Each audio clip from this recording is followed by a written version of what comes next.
Hello বন্ধুরা, আসসালামু আলাইকুম। কেমন আছেন আপনারা? নতুন আরেকটি ভিডিও আপনাদের মাঝে নিয়ে চলে এলাম।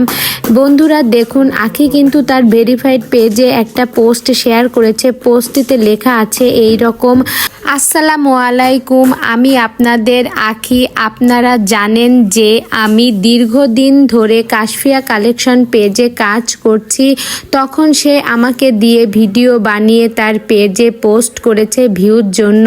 আমি কোনো বাধা দেইনি, কিন্তু আমি খেয়াল করলাম গতকাল থেকে সে তার পেজে আমার থাকা ভিডিওগুলো কন্টেন্ট প্রোটেকশন ম্যানেজার দ্বারা সেই ভিডিওগুলো ক্লেম করে আমার অ্যাকাউন্ট থেকে ডিজেবল করে দিচ্ছে। সে আসলে চাচ্ছেটা কি আমার আইডিটা না থাকার? তো বন্ধুরা, আখির ভেরিফাইড পেজের পোস্টটিতে লেখা ছিল ঠিক এই রকম। আর অন্য সব কিছুও কিন্তু আখি এই ভিডিওর মাধ্যমে আমাদের মাঝে শেয়ার করেছে।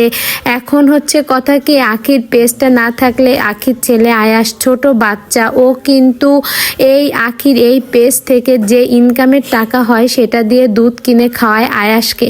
কিছুদিন পর পর কিন্তু আখির আইডিটা থাকে না, কি যেন হয়ে যায়।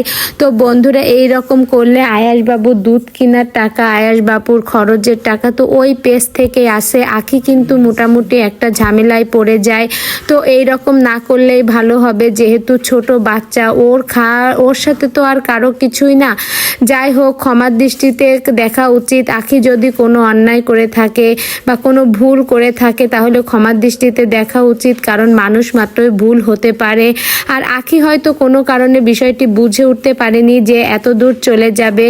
যাই হোক, কি আর বলবো। তো বন্ধুরা, আখি সব রকমের ভিডিওই কিন্তু আমাদের মাঝে শেয়ার করে, তবে আখির এই ভিডিওটা দেখে খুবই খারাপ লাগছে। কাশফিয়া কালেকশন আপুর সাথে আখির কত ভালো সম্পর্ক, হঠাৎ করে এরকম হয়ে যাবে আমরা কেউ কখনো ভাবতেও পারিনি।